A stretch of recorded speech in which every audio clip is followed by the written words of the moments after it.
हेमाथि जुरामाथि जुरै छिचालेर आउनुपर्ने पनि गाँठी त्यो उकालो त बाटो त म त त्यताबाट यसरी होला नि भनेको त केको त्यताबाट हुँदो बाटो झोबाङ त्यता झोबा के अरे थमारजुङ जाने बाटो त उता त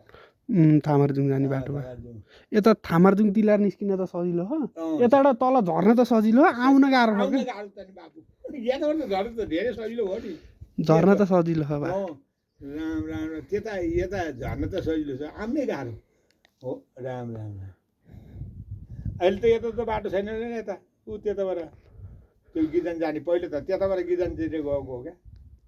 अहिले त छैन छैन अहिले त यो पहिरोले गर्दाखेरि पहिलो पहिरो त यता हुँदो यो पहिरोको वारीतिर जान्थे गिजन है गिजन त्यसरी जान्थे क्या भर्खर त्यो बेलामा म 12-13 वर्षको थिएँ त्यहाँ यो अहिले त्यो तारेहरूले घर बनाउने त्यही त्यसैमा रातेले घर बनाएको ठाउँमा चौरै थियो चौरो थियो त्यहाँ घर सरी केही थिएन क्या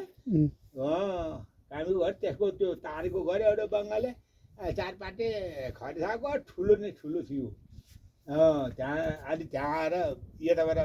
बेलाबेली आएर त्यहाँ आएर बसेको त्यो बेलामा खर्च खाएको खाने बाबु सातु लाएर गएको त्यहाँ आएर बसेको पछि त्यही दिदी भन्ने थिए त्यो भुजेललाई पाएर त्यहीँ बसेकोतिर अनि त्यहाँ बसेको बेलाउतिर त त्यसैले छोडेर हिँडेको हामी बोक्न पनि सकिएन लौ खा भनेर पसिकेर ल्याएको चल्ला लिएर आए चल्ला कुखुराका चल्ला भनेपछि त तपाईँलाई नि यो गाउँमा त रमिता मान्छे भेट्नु भयो र रमिता भयो नि सारी बाबु त्यहाँ त्यसो भएर यहाँ हिँड्दै आउनु पर्ने भयो बेलुका हेर्दै आएर बस्नुपर्ने हो तपाईँले खोइ पाउनु होला जस्तो लाग्दैन मलाई तर मैले नि पाम्ला भन्ने आशा छैन यताबाट भनेर त्यही पनि आए बेला यसो भेटौँ भनेर त थर्काएर त छोरीलाई बगेको खोलो फर्किन्छ कि त्यही पनि त्यो पनि घोताने हो म पनि घोताने हो सिँमा सिँही दाजुभाइ भन्ने त्यो गोविन्दे भन्ने त्यो घोताने हो क्या त्यहाँ त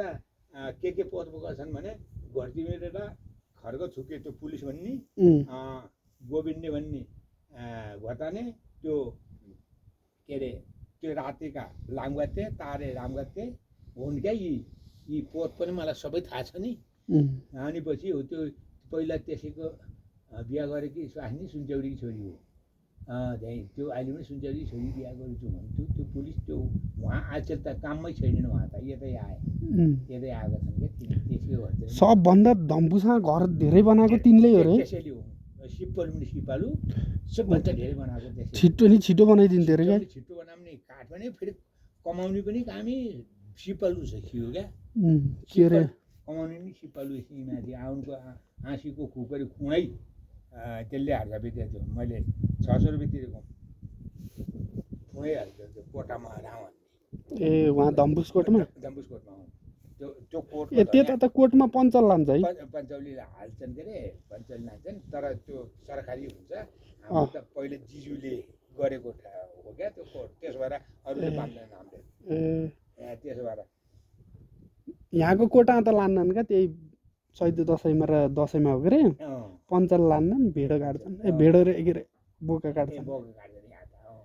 भनेपछि त धम्पुसमा नै उखुम रमाइलो हुन्छ है पञ्चल लान्छ धम्पुसमा रमाइलो छ बाबु धम्पुसमा त यतिखेर पनि त्यो हिमालले गर्दाखेरि रमिता छ रमिता छन् मान्छे त्यहाँ त होमस्टे नि मजाले चल्छ है चल्छ रमिता होटेलै छन्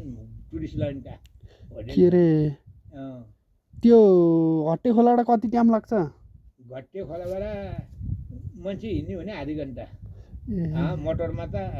त्यसै 10-15 मिनट लगाइदिन्छ त्यो कोटबाट तल नि गाउँ छ कि आइबा तल छ नि फेरि काम त्यो लामा ढुङ्गा गरेर त्यहाँ कुन फिल्मको सुटिङ भइसक्यो छ क्या छ सुटिङ रानी धम्पुस कोटबाट उता तल्लो गाउँमा सुटिङ घरै भन्ने एउटा पुरानो वर्धनको घर छ अनि त्यही घरमा सुटिङ गर्छ के अरे त्यहाँ तल के गाउँ छन् कि है टन्ने त्यहाँ तल फेदी भाड्ने लखाने जादे बाहुन गाम छ जादे लखाने भन्ने त्यो फेदीमा दम्बुस फेदी त्यो डाँडा मुनि फेदी गुरुङ गाम छ क्या गुरुङ गाम छ उतापट्टि बाहुन गाम छ त्यो भाड्ने भन्नेतिर